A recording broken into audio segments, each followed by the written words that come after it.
మొదటి వారము తీరని సంతాపము, ఎప్పుడు భయంగా ఉండడము, ఏదో పోయినట్టుగా బాధపడుతూ ఉండడము జరుగుతుంది. తర్వాత కుటుంబ కలహాలు, మీరు ప్రతిదానికి విసుక్కుంటూ ఉండడం వల్ల మీ భార్యాబిడ్డలతో కలహాలు కానీ, తల్లిదండ్రులతో కానీ చిన్న చిన్న పోట్లాటలు ఏర్పడడం అవుతుంది. మీకు ఎప్పుడు చంచల బుద్ధి ఉంటుంది మీనరాశి వారికి. ఆ చంచల బుద్ధి ఎప్పుడు చేప నీళ్ళలో తిరుగుతూనే ఉంటుంది, ఒక దగ్గర స్థిరంగా నిలబడదు.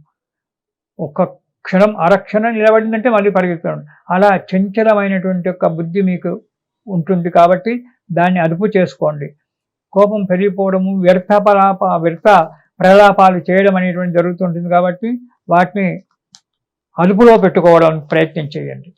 ఇక రెండవ వారం అధికమైనటువంటి ఖర్చులు రావడానికి ఆస్కారం ఉంది మీనరాశి వారికి.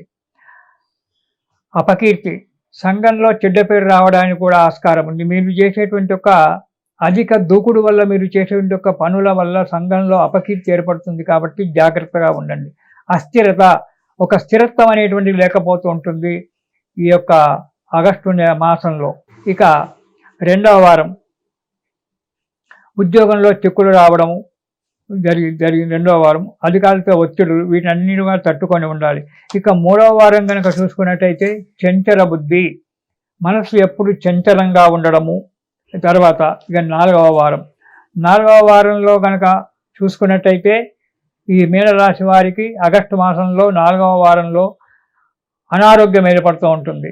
నేత్ర సంబంధమైన వ్యాధి రావడానికి చాలా ఆస్కారం ఉంది కాబట్టి తగు జాగ్రత్తగా ఉండండి. తరచూ ప్రయాణాలు చేయడం జరుగుతుంది. ప్రయాణ విషయంలో కూడా జాగ్రత్తగా ఉండండి. కోపతాపాలను అణుచుకోండి. 10 మందితో మిత్రత్వంగా ఉండడానికి ప్రయత్నం చేయండి. నిరంతరం ప్రయత్నంగా ఉండడానికి ప్రయత్నం చేయండి.